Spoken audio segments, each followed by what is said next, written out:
Hello and welcome to Viewer Replays. This time it's from Conqueror 46 and it's on the map that recently got reintroduced to the game, Province.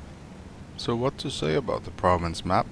I really used to enjoy it back in the days when it was low tiers. I really yet have to see what it's useful for in high tiers. But it's a pretty map, so let's see what Conqueror does. In general, there's one or two things you can do. You can stay up there and camp from the ridge, or you can do what Conqueror does and cross over to the other side, which I usually do. Because standing up there the whole game is boring as fuck. Matchmaking has been good to Conqueror 46, whom I spoke to, by the way. He's not 46. Matchmaking haven't been too bad to Conqueror. There's 3 tier 10s of course, a little bit of tier 9s like himself, tier 8s. FV 2 or 7 won't do much damage to him. Conqueror, the DPM is 2214, it's about 400 average damage, pens 259 with AP, 326 with APCR, dispersion is down to 0.32, aims in 1.92, reload is 8.34, that brings rate of fire to 7.19 and the top speed of course is only 34.3. As you can see, Conqueror already have 2 marks of excellence on the gun, which is not easy, at least not for my standards. I think the hesitation is trying to see if somebody's gonna cross still. So we'll see how much he'll make. The position Conqueror takes here when he gets up is really good for the Conqueror because of the gun depression and the turret armor. While we wait for Conqueror to get up, I'd like to thank the weather for giving us one day with around 20 degrees, which is doable. Unfortunately it seems to be a pretty short time that will be like this, but at least we had that. So regarding to the APCR that he's full of here, if you have ever tried to mark this tank, you would most definitely go full APCR. So don't hate on this young man, Mr. Conqueror. 259 with a lot of the new super heavies, so on so forth. AP is not really in many cases that good, so you're gonna bounce a lot of shots. So if you're trying to mark it, you can't really afford to bounce a lot of shots. I really like this position he has. He can both fire on the flank and ahead, and probably if he pushes pretty hard forward now, he's gonna be wrecked from the side and the front. So it makes good sense to try and see if they're gonna stay and camp all those guys up there. And he actually managed to get hit by the 207 for 184, so that was pretty doable.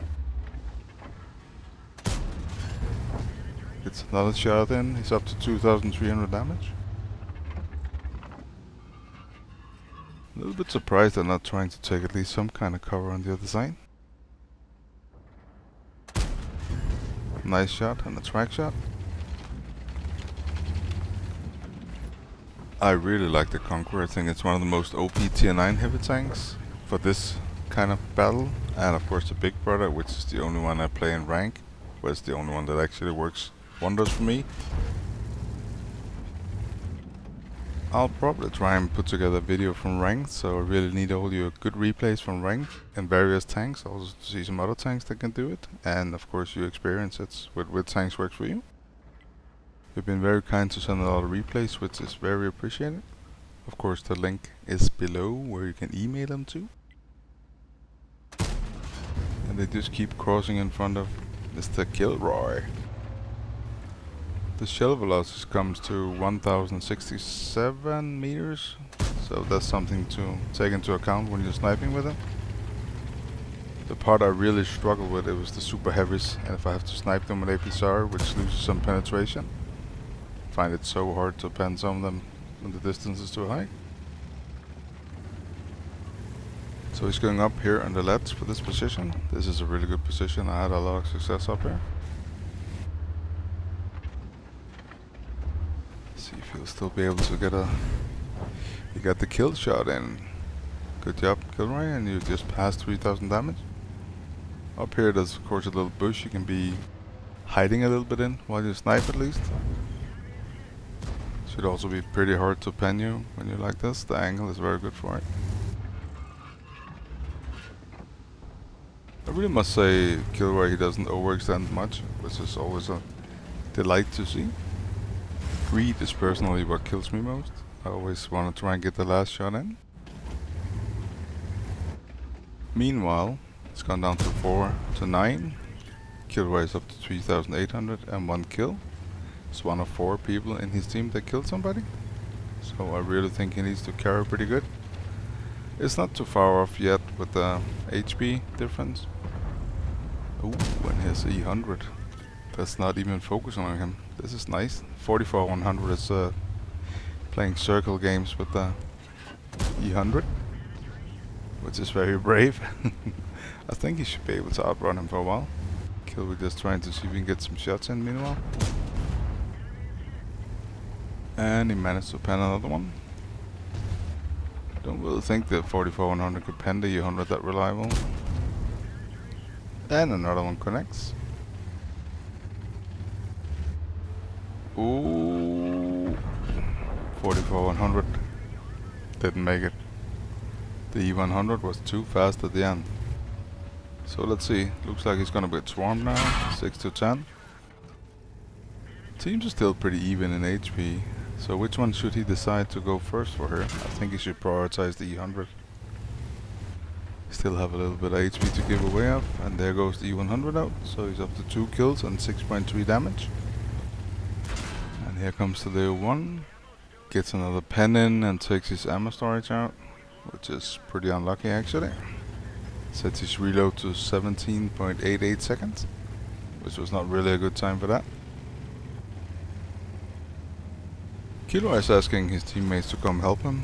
There is a Leopard and a T10 underneath him that could actually do something, and with that long reload he's pretty screwed with the Leopard 1. You can take him out in 2 shots.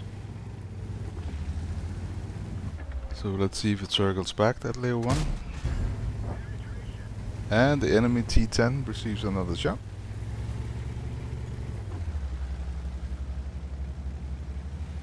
Leo seems to be right underneath him and gets spotted. That's a pretty bad position to be spotted, and if you go out in the open at least. Still, I don't think Conqueror did anything wrong in this game at all.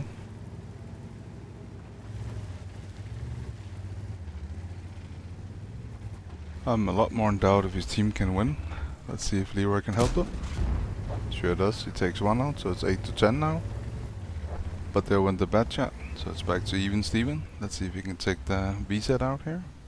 It's a little bit high, so he won't take it out in 1 shot, but rolls 431, which is good. Meanwhile, the T10 dies from Conqueror's team to the E75, and their reset is of course gone. So it's 10 to 11, 438 on the E75. I think you want to go see if the Leopard is still around. Yeah, there he is. Excellent shot, track shot. Fortunately, the Leopard decides to repair. And he also pens Conqueror for 431, which takes him down to a 1 shot.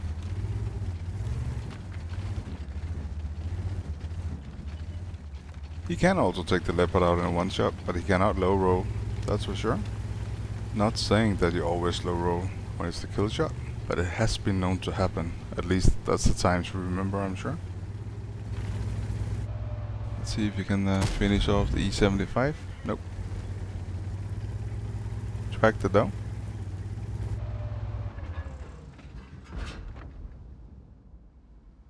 This match has become very close. I was pretty sure they're gonna lose it 2 or 3 minutes ago, but they have evened out pretty good. The viewers may also have noted that Conqueror made up to 8,600 damage, which is an excellent game. The main problem for Conqueror at this moment is definitely the Leopard. Should he push him? Should he not? He has some also covered from the other side with the E75. The Leopard decided to go for the T57 heavy. Now it's time to move and do something. And actually the T57 takes out the Leopard 1. That was 1 less problem. Also, we don't know what the RT is. There's a good chance of where he is. BSC line 90. He just took out the T57 heavy, so he doesn't want to be spotted. Wouldn't take much luck for 207 to kill Leroy with 130 hit points left. And the E75 is out, so it's turned now to the 1312. Still very close in the HP, so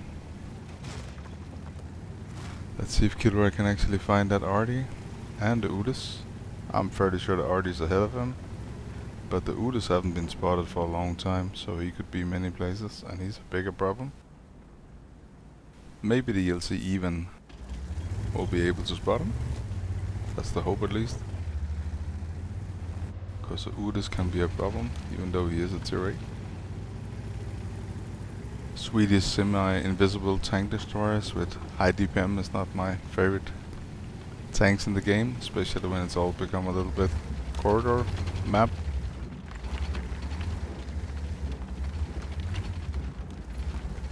Pretty sure the Artie is somewhere straight in front of him, but of course, might as well wait for the ELC to get up there.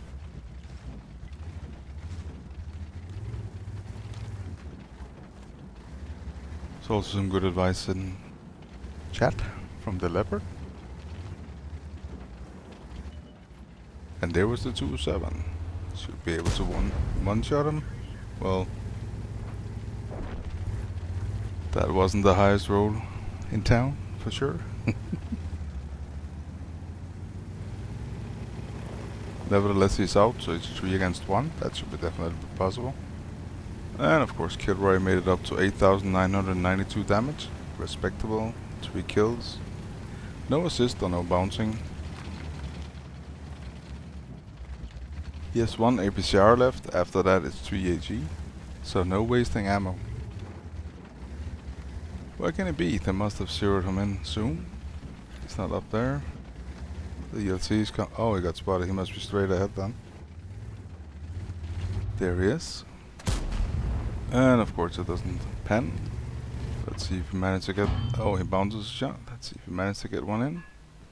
Oh, just a second short. That was a shame, Kilroy, but very well played. And let's go have a look at the result. He of course got the Spartan for ricocheting, the last one. Got the high caliber, mastery. He also managed to connect 1 blind, so he made 9,440 damage and 3 kills. He did shoot 32 times, hit 27 and pen 25, which is excellent. Of course it comes down to a minus 88,000, almost 89,000. And of course he gets 1 bond and 1,561 base XP. Very well played, Kilroy. Thanks a lot for sending your replays, and we'll see you again soon. English one, the Russian one, but man pulled up in the German one. 2 4 4s in a 4-door truck, there's one on the right, on the left, there's one. We don't wait for the